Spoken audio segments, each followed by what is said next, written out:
The Russian propaganda camp has developed a serious crack. The well-known Z-blogger Dmitry Borisenko has spoken out sharply against the Russian dictator Vladimir Putin. According to him, the head of the Russian Federation does not understand the real state of affairs, either at the front or in the economy. According to Borisenko, Putin receives unreliable and outdated information, which is noticeable even in his public speeches. Unfortunately, our leader receives information that is far from reality. We understand perfectly well that our head of state receives incorrect information, untimely information, and often his understanding of the situation is far from reality, he admitted. The Z-blogger emphasizes that the Kremlin is deluding itself and living in a parallel reality, detached from the problems on the ground. He was particularly outraged by Putin's economic statements. He starts talking about this purchasing power parity. When serious economists hear this term as an argument that everything is fine with our economy, they smile. Borisenko said. He emphasized that this indicator does not reflect the real state of affairs and is used only as a convenient screen. The Z-blogger also doubted the reality of the Kremlin's promises, including the high-profile plans to produce Russian aircraft. In conclusion, Borisenko effectively declared the professional incompetence of the entire vertical structure built by Putin. Among those who are vested with power today, I do not see people who are capable of solving the challenges facing the country, he stated. Direct critical statements by Z-propagandists against Putin indicate a serious internal crisis of trust that can no longer be hidden, even in a loyal media environment. The Washington Post writes that Russian dictator Vladimir Putin continues his war against Ukraine despite huge foreign policy and economic losses. Russia is rushing full speed towards disaster. The Kremlin's refusal to compromise has already cost Moscow allies, strategic markets, and global clout. Western experts see the decision as a catastrophic mistake. Moscow is already losing influence in the Caucasus and Central Asian regions, in the Middle East, and is also becoming economically dependent on China. Among Russia's key partners today are isolated North Korea and the Taliban in Afghanistan. Western analysts believe Putin is no longer guided by strategic calculations, but by personal grievances and a mania for control. According to Professor Michael Kimmage, a Russia expert, this war is a gigantic strategic mistake that Russia cannot win. Its consequences are incredible.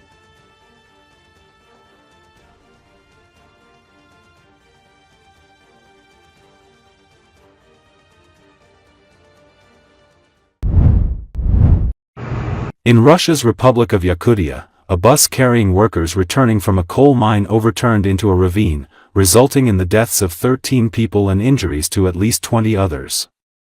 The incident was caused by the driver losing control of the vehicle. A criminal case has been opened in connection with the accident.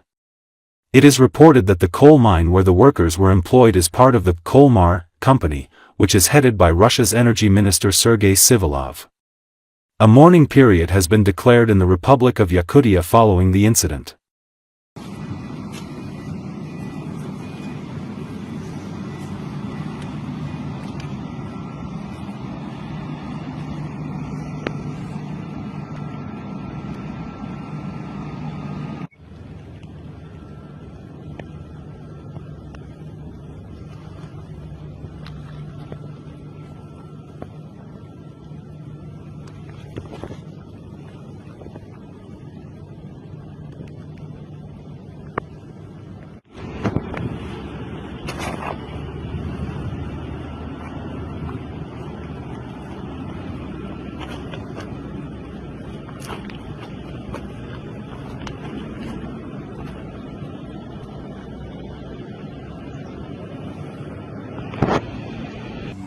Пишу, сейчас будет как раз 34. Доброе. Доброе. Хочешь посмотреть? Сейчас пойдет. Вот, пойдет. Палец убирай. И И все. Связь пропала. Это оборвал провод.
The occupiers continue to hide in the pipes of the Seversky-Donetsk-Donbass Canal near Kramatorsk, even after repeated cases of destruction of units that chose this object as a shelter or crossing.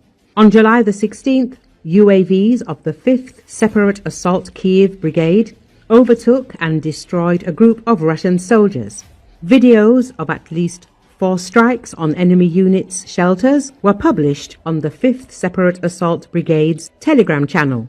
"Don't hide, we'll find you anyway," the brigade emphasized. The situation was commented on July the 17th by the head of the Center for the Study of the Occupation, Petr Andriushchenko. He recalled that it was through this pipeline that water was supplied to occupied Donetsk and its suburbs. This is about why there is no water in Donetsk. Propaganda is lying, but in fact, it was the Russian army that destroyed the water supply system. Russian cannon fodder is now hiding in the pipes. Andriushchenko wrote on his Telegram channel. Let us recall that on July the 8th, media revealed details of Operation Pipe, during which Russian troops tried to penetrate Sudza. As it turned out, the occupiers walked along a pipe in which methane remained and there was not enough oxygen. They lost consciousness. The soldiers' legs failed, hallucinations and vomiting were observed. As one of the participants in the operation from the 30th Motorized Rifle Regiment said, preparations for the breakthrough through the gas pipeline lasted about 5 months. The entire process was accompanied by deep secrecy. The tunnels were made manually. The exit from the pipe was cut out in silence, trying not to show any signs of life on the surface. The occupiers did not go outside for weeks, so as not to be noticed by the Ukrainian Armed Forces intelligence. However, this heroic underground penetration quickly turned into a nightmare. The pipe through which the military was moving turned out to be saturated with methane residue. Due to the lack of oxygen, the Russian military began to suffer severe attacks of suffocation and hallucinations. They lost consciousness several times. Some vomited and coughed up blood. One of them lost his leg. He just crawled. He couldn't walk.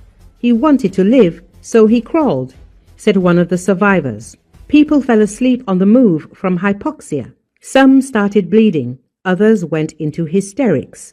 Some, in despair, shot themselves in the forehead. Several eyewitnesses reported. There are a lot of guys like that.